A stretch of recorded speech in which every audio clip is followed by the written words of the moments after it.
사순절 기간 동안 우리가 되짚어보고 있는 교리들이 여러분들의 경건의 이해와 또 모양과 능력에 그런 힘이 되시기를 바랍니다. 우리는 이 구원을 어떻게 얻으며 어떻게 이루어 가는가, 또 교회는 무엇인가를 보았고, 또 교회에 모여서 해야 할 일, 지켜야 할 일들, 이 모퉁이돌 대신 주님께서 명령하셨던 일 두 가지 중에 이 첫 번째였던 세례에 대해서 지난주 들으셨습니다. 여기까지는 우리가 이해를 추구하는 신앙이라고 할 수 있었습니다. 좀 더 논리적으로 또 순차적으로 이 원리와 의미들을 따라가 보았는데요. 오늘은 주님께서 명령하신 일 두 번째, 이 성찬에 대해서 말씀을 나누고 또 성찬식을 행하려고 합니다. 그런데 이 성찬에 대해서 우리 지난 시간들처럼 우리가 이해를 목표로 알아갈 수 있을까 했을 때는 이 어느 훌륭한 신학자가 오더라도 이 빵과 잔이 이 주님의 몸과 피가 된다라는 것을 이제 이해시킬 수 있을 사람은 없을 것입니다. 초대교회 이후로 가톨릭을 포함해서 모든 이 종교 개혁과 또 수많은 교단들이 갈라지는 이 결정적인 지점들이 대부분 이 성찬에 대한 해석들 때문이었어요. 축사하면 이 빵과 포도주가 진짜 살과 피로 변한다. 아니야, 영적으로 임자는 것이야. 그것도 아니야, 의미만 기념하는 것이다. 아니면 누가 성찬을 받을 수 있냐? 집례자가 결정하지. 아니야, 세례받은 이라면 다 받을 수 있다. 아니야, 누구나 세례받지 않았더라도 와서 먹으면 된다. 이 굉장히 다양한 입장과 해석이 있습니다. 또 정답도 없어요. 우리는 늘 초심의 감동과 이 깨달은 의미들을 쉬이 잃어버리고 습관과 형식적으로 이 변하기 쉬운 우리 인간 아니겠습니까? 때로는 이것은 주님의 몸입니다. 진짜 살과 피입니다. 그 지고지순한 믿음을 가르치고 싶기도 하고, 또 때로는 이 빵과 잔의 깊은 의미를 발견하게 해주고 싶기도 하고, 아무쪼록 이 실증나지 않도록 우리가 이 성찬을 행할 수 있기를, 뭔가 밀린 숙제하듯이 해치우지 않도록 하고 싶은데요. 이 빵과 포도주가 무엇인지, 성찬을 하면 도대체 어떻게 되는 것인지 우리가 답이나 원리를 정해놓고 이해할 수는 없습니다. 그래서 성찬은 우리가 신비라고 하는 것이에요. 오늘 우리가 이 성찬에 대해서 말씀을 받으면서 그렇구나 라는 이해보다는 이 성찬의 신비 속으로 이 겸손하게 또 순진하게 들어가 보시기를 권면합니다. 그리고 성찬을 사모하게 되시고 예수님이 이것을 지켜라 라고 이 명령하신 이 귀한 예식을 우리가 뜻깊게 행할 수 있기를 소원합니다. 성찬을 왜 하느냐, 이 이유에 대해서는 다른 설명이 필요가 없을 만큼 중요한 하나의 이유가 기록되어 있죠. 너희가 이를 행하여 나를 기념하라. 예수님께서 직접 이 재료들을 가지고 이것을 어떻게 행할지 방법을 정하시고, 또 이것을 행하여서 나를 기억하라 이 명령하셨기 때문입니다. 이것이 우리가 마땅히 행해야 할 충분한 이유인 것이죠. 예수님께서 이 성찬이라는 방법을 제정하시고 가르치신 때가 이 타임라인으로 따지면 십자가 달리시기 전날, 그러니까 로마 군인들에게 잡혀가시던 그날 밤 저녁에, 우리 이번 주가 고난주간인데 성금요일 전날인 이 목요일이 이 최후의 만찬을 하신 날입니다. 이 아무것도 모르고 있는 제자들에게 얘들아 밥 같이 먹자, 유월절 식사를 챙겨주시고 또 발을 씻겨주시고 이제 마지막 유언과 같은 가르침을 주셔야 할 그 시간에 예수님은 산상수훈의 가르침을 다시 정리해 주신다던가, 아니면 사실은 그때 내가 비유로 얘기했던 거 그것 말이야, 그 비밀이 뭐냐면 그 비밀들을 해석해 주신다던가, 아니면은 귀신들을 쫓아내고 병을 낫게 하는 그런 능력들에 대해서 말씀하시지 않으셨어요. 이제 예수님을 모퉁이돌로 초대 교회를 세워갈 제자들에게 너네 설교 이렇게 해라, 교회 조직은 이렇게 해라 가르치시지 않으셨습니다. 떡을 떼어라, 잔을 마셔라, 그리고 나를 기념하라, 기억하라. 이것을 당부하셨어요. 초대교회의 예배의 전부는 이 성찬이었거든요. 성경도 없고 찬송가도 없었고 목사라는 직분 자체도 없었지만 이 성찬을 통해서 완전한 임재의 예배를 경험했습니다. 사도행전을 보시면 모이기를 힘쓰고 떡을 떼며, 이 성찬이에요. 떡을 떼며 기쁨과 순전한 마음으로 먹고 하나님을 찬미하며 백성들에게 칭송을 받으니 주께서 구원받는 사람을 날마다 더하게 하시니라. 무슨 프로그램이, 훈련이, 설교가 잘난 사람이 있어서 된 것이 아니었어요. 우리 모여서 뭘 할까? 예수님이 하라신 것 해야지. 이 떡을 떼는 거기에 이 초대교회의 은혜와 기사와 표적이 넘쳐났던 것입니다. 이 성찬은 2000년 전이나 지금이나 똑같아요. 이것을 우리도 기쁨과 순전한 마음으로 받으면 이해할 수 없고 그 기대하지도 못했던 그 은혜가 넘쳐날 줄로 믿습니다. 이 초대교회에서는 이 성찬을 통해서 회개와 부흥과 인재의 예배를 드렸는데, 이 시간이 지나면서 이 성찬이라는 뭔가 신비로워 보이는 이 행동에, 세레모니에 이 영적 권위를 넘어선 뭔가 인간의 권위를 부여하게 되고, 누가 성찬을 집례할 것인가 직분이 생기기 시작하고, 또 누가 축사하면은 이 빵과 잔은 진짜 예수님의 살과 피로 변한다, 누가 흘리냐, 축사하는 이 종교적인 행위에 이 권위와 정치와 이 돈이 따라붙고 타락하기 시작했어요.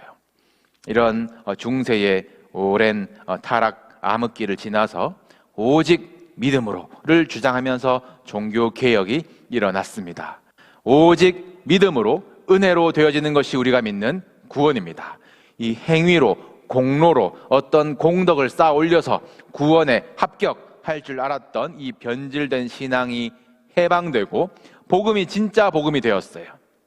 이 평생 이루어야 할 무슨 7가지, 9가지 성례들을 이제 반박하면서도 다 금지하고 없애면서도 이 종교 개혁가들이 일관되게 이 2가지, 이 세례와 성찬만은 예수님이 직접 제정하셨기 때문에 이 성례라고 남겨두었습니다만, 한편 또 이것이 형식적이 되고 힘이 들어가고 또 사람의 권위가 들어갈까봐 힘을 좀 빼자라고 해왔던 것도 사실입니다.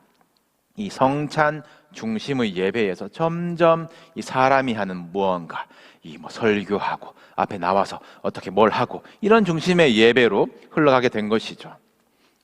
참고로 이 예배당 구조가 이제 그렇거든요. 오래된 이 예배당을 가보시거나 기억 있으시면 이 설교 강단이 원래는 이제 좌우측에 이제 빠져 있었죠. 그리고 가운데 놓는 것이, 우리도 아직 남아져 있지만 저게 이제 우리가 촛대를 놓고 헌금을 놓고 하는 그냥 테이블이 아니라 이제 성찬대예요. 원래는 이 성찬대를 중심에 놓고 우리가 이제 예배를 드립니다. 성찬 중심의 예배인 것이기 때문이에요. 주님께서 빵으로 포도주로 임재하시기 때문에 제일 중요한 은혜의 통로로 여겨졌습니다. 그리고 모든 예배에서 성찬을 행했죠. 그러다가 시간이 흐를수록 예배당 중심에 옮겨지는 것이 이 설교대가 오게 됩니다. 틀렸다고 말할 수는 없겠고 시대의 흐름이라고 봐야겠지만, 우리가 이 성찬 중심의 예배를 드렸던 초대교회의 정신을 잊지 말아야 하는 것이죠. 우리 이제 함께 떡을 떼고 이제 잔을 나눌, 이제 성찬을 나누는 사이인데, 이 성찬에 대한 우리 감리교의 이해도 공유가 되면 좋겠습니다. 이건 참 자랑해도 좋은 우리의 전통이에요. 이 웨슬리는 이 탁월한 설교가이면서도 성찬을 너무 정말 사랑한 사람이었습니다. 모일 때마다 성찬을 했어요. 지금도 연회 모임에 가면 회의할 때 성찬하고 시작해요. 오전 회의 성찬, 오후 회의 성찬. 조금 과하다 싶습니다만, 이 감리교는 가르치기를 성찬을 행하지 않고는 우리 기독교의 진정한 경건을 소유할 수 없고, 성찬을 행함으로써 얻는 은사와 신비가 너무도 크다. 그렇기 때문에 성찬을 가능한 한 자주 행하여라 라고 권합니다. 이 웨슬리는 이 성도에게 은혜를 얻는 이 3가지 통로가 있다고 했거든요. 말씀과 기도와 성찬입니다. 그 중에 이 성찬에 가장 위대한 통로라는 이름까지 붙였어요. 아마 다른 교단에서는 성찬 받을 때 세례 받으신 분 일어나십시오 이제라고 한다던가 어른들만 참여하게 하지만, 우리 성찬의 특징은 그리스도인의 삶을 살기를 원하는 어느 누구에게나 열린 이 성찬이라는 점입니다. 누가 감리교는 특징이 뭐예요? 물으신다면 그냥 우리는 오픈 테이블입니다 라고 이제 기억하시면 좋겠어요. 왜냐하면 세례를 받았다고 해서 그것이 그 사람의 거룩을 보증하지 않기 때문이고, 또 예수님이 죄인들과 함께 먹고 마시셨듯이, 또 아시면서도 가룟 유다에게 떡을 떼어 주셨듯이 누구나 와서 성찬을 통해서 믿음이 깨어나고 성령의 능력을 경험하기 바라는 것, 이것이 성찬에 대한 우리 감리교의 이해입니다. 나 자격 있지, 나 세례 받았지, 나 경력 있지, 그렇게 나오지 마시고 나 같은 자를 주님의 식탁에 초대하시다니 그 감격 속에 나오시기를 바랍니다. 우리 신앙생활에 있어서 이제 의, 은혜의 통로 세 가지를 기억해 본다면 말씀과 기도와 성찬, 이 탑3가 될까요? 아마 말씀이나 기도는 되겠지만, 아니면 나머지 세 번째는 찬양, 아니면 구제, 봉사 이런 것들이 들어갈 법하지, 이 성찬을 꼽는 분은 많이 없으실 겁니다.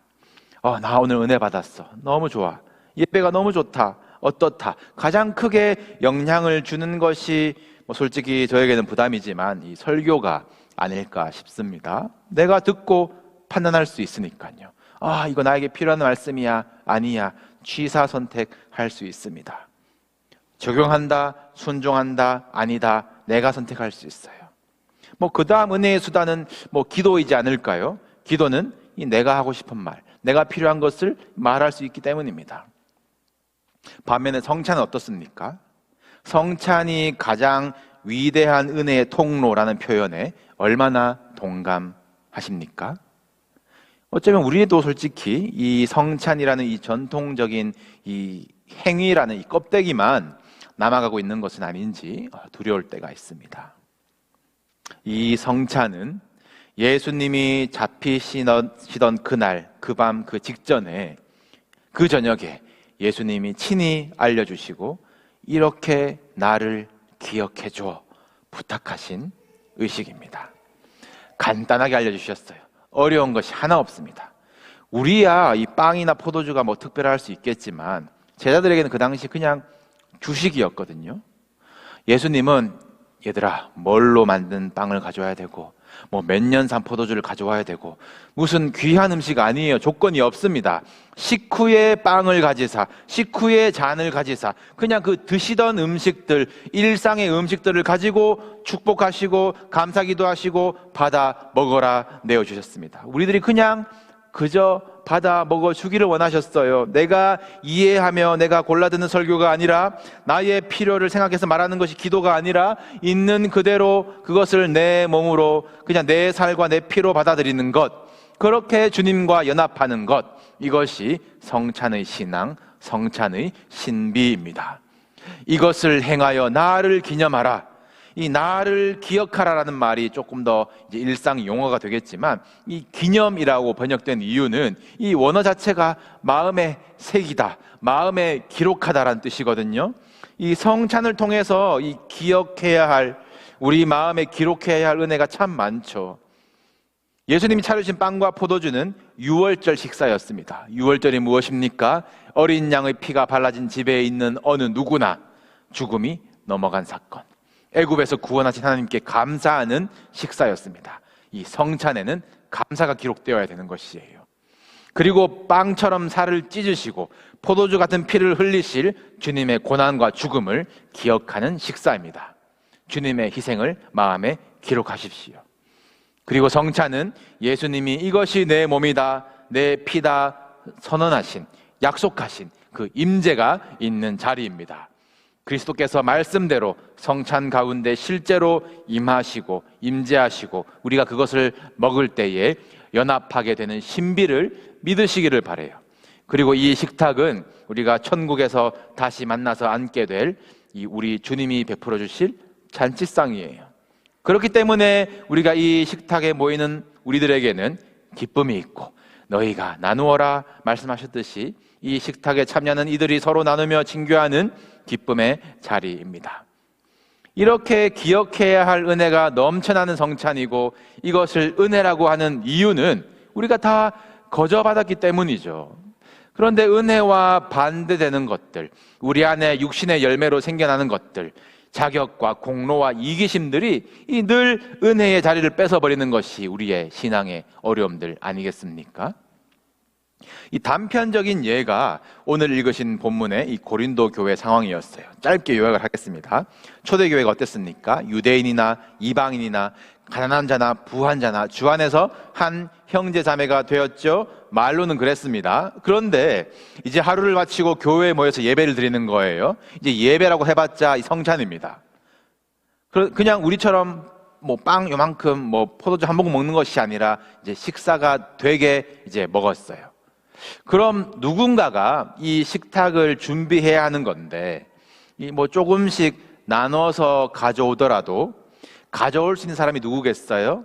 경제적으로 여유가 있는 사람들이겠죠. 그리고 와서 차릴 수 있는 사람들은 누구겠습니까? 시간적으로 여유가 있는 사람들이었습니다.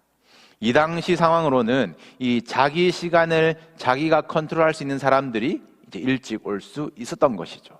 반대로 빈손으로 오는 사람들은 가난한 사람들이고, 늦게 온 사람들은 누구겠어요? 자기 시간을 자기 마음대로 할 수 없는 어디에 얽매인 자들, 노동자들, 노예들이 대부분이었습니다. 이때도 저같이 막 밥 있으면 막 못 기다리는 사람도 있어가지고 이 먼저 온 사람들이 먼저 먹는 거예요. 당당하죠. 왜냐하면 내가 준비하고 내가 차렸으니까. 그런데 늦게 온 사람들은 어떻게 했습니까? 왔는데 먼저 온 사람들은 배부르고 심지어 취해 있고 먹을 것은 없고, 너는 왜 빈손으로 왔니? 눈치가 보이고 부끄럽게 되는 것이죠. 바울은 이러한 교회의 분위기를, 예배의 분위기를 하나님의 교회를 업신여긴다라고 정의합니다. 너희가 먹는 것은 주의 만찬이 아니다라고 지적합니다. 내가 너희에게 전한 것은 주님께 받은 것인데, 주님이 나를 기념하라고 하신 것인데, 너희가 이 떡을 먹으며 이 잔을 마실 때마다 주의 죽으심을, 주님 다시 오실 때까지 전해야 하는 것인데, 이 전하고 전해야 할 이 성찬이 내 공로, 내 자격, 내 이기심, 내 욕심들로 끊어지고 주의 몸을 분별하지 못하는 것, 그것은 성찬이 아니라 자기의 죄를 먹고 마시는 것이다 라고 엄하게 선언하고 있어요. 그래서 누구나 참여할 수 있는 이 성찬에 바울이 건 조건이 있습니다. 사람이 자기를 살피고 그 후에야 이 떡을 먹고 잔을 마실지니 라고 했어요.